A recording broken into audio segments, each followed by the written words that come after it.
ढोरी के कैसे भरी बाटे गहराई कहाँ तू सब धन दिहल लुटाई। देखो आलतू फालतू बात मत पूछ। तब क्या बोले ढोरी के कैसे भरी बाटे गहराई कहाँ तू सब धन दिहल लुटाई।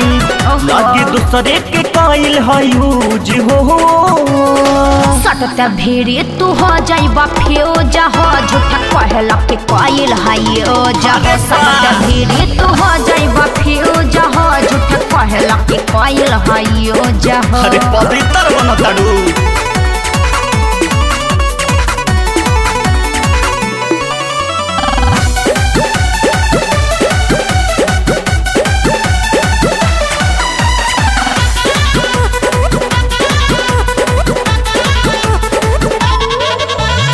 कौना रे घाट के तू पिएलू पानी दिनों प दिन चिकन हटा जवानी। काहे सब तोहरे बता दी। अरे तब का बुझल का हम के लइके छिहत्तरी अभी लेके हो नाही चटलस कहतरी। इहे सोची सोची बानी कन्फ्यूज हो सटता भेड़े तू हो जाइबा फ्यूज हो झूठा कहला के कइल है यूज हो। सटता भेड़े तू हो जाइबा फ्यूज हो झूठा कहला के कइल है यूज हो। अरे हमारा से छुपल बा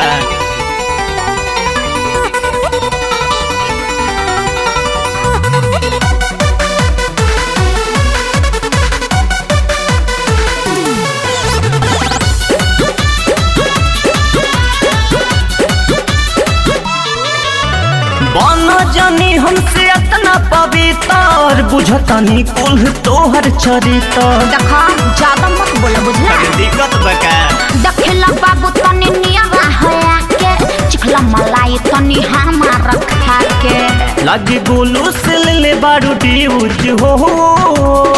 सटता भेड़े तू हो जाइबा फ्यूज हो झूठा कहला के कइल है यूज हो। सटता भेड़े तू हो जाइबा फ्यूज हो झूठा कहला के कइल है यूज हो। अरे बुझ गई नहीं हो।